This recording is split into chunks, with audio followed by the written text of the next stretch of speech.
இன்று ஆவணி மாத சிரவண நட்சத்திரம் பெருமாளுக்கு உகந்ததான ஒரு தினம். இன்றைய தினம் நாம் பாகவதத்தை பாராயணம் செய்தால் என்னென்ன பலன்கள் கிடைக்குமோ அந்த பலனை பெற சதுஸ்லோகி பாகவதம் என்பதாக இருக்கக்கூடிய வெறும் 6 ஸ்லோகங்களில் முழு பாகவதத்தை படித்தால் என்ன பலன் கிடைக்குமோ அந்த பலனை பெறலாம் என்பதாக முன்னோர்கள் கூறியுள்ள இந்த சதுஸ்லோகி பாகவதத்தை தான் தெரிஞ்சுக்க போகிறோம். இது ஆவணி மாதம், கிருஷ்ணர் பிறந்த மாதம். இந்த மாதத்தில் வரக்கூடிய சிரவண நட்சத்திரத்திற்கு மிகவும் சக்தி அதிகம். நம்முடைய பிரார்த்தனைகள் அனைத்தும் நிறைவேறவும், நாம் செய்த பாவங்கள் அனைத்தும் நீங்கவும் இன்றைய தினம் நாம் கூற வேண்டிய, பாராயணம் செய்ய வேண்டிய சதுஸ்லோகி பாகவதத்தை இப்ப நம்ம தெரிஞ்சுக்கலாம். சதுஸ்லோகி பாகவதம்.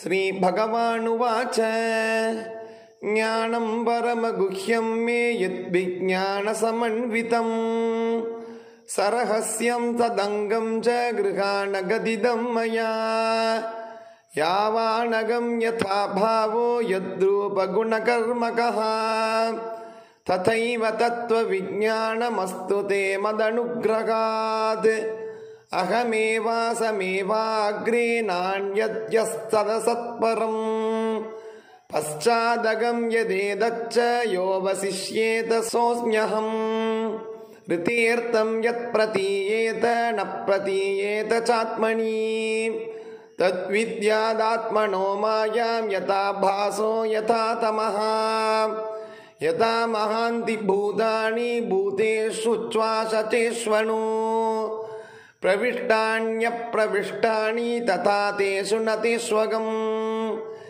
ஏதாவதேவ ஜிக்ஞாஸ்யம் தத்வ ஜிக்ஞாசுனாத்மனः அன்வயோ வ்யதிரேகாப்யாம் யஸ்யாத் சர்வத்ர சர்வதா ஏதன்மதம் சமாதிஷ்ட பரமேன சமாதினா பவான் கல்ப விகல்பேஷு ந விமுஹ்யதி கர்கிசித்.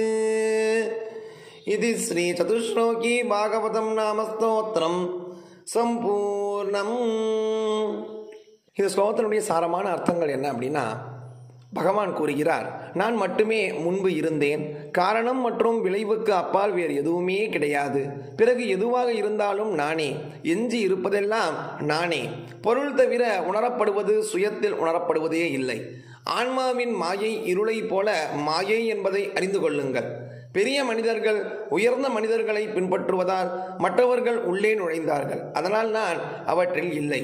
அதுவே சுய விசாரணையால் விசாரிக்கப்பட்ட வேண்டியது. விளைவுகள் மற்றும் வேறுபாடுகள் இரண்டாலும் எங்கும் எப்பொழுதும் இருப்பது நான் மட்டுமே. என்னையே சரண் அடை என்பதாக இதனுடைய சாரமான அர்த்தம். ரொம்ப அற்புதமான 7 ஸ்லோகங்கள். கட்டாயம் இந்த மாதத்தில் ஒரு முறையாவது கூறுங்கள். பகவானுடைய அனுகிரகத்தை பெற்று இன்பமாக வாழ வேண்டுங்கிற பிரார்த்தனையோட நாளைக்கு நடுப்பதியோட சந்திக்கலாம்.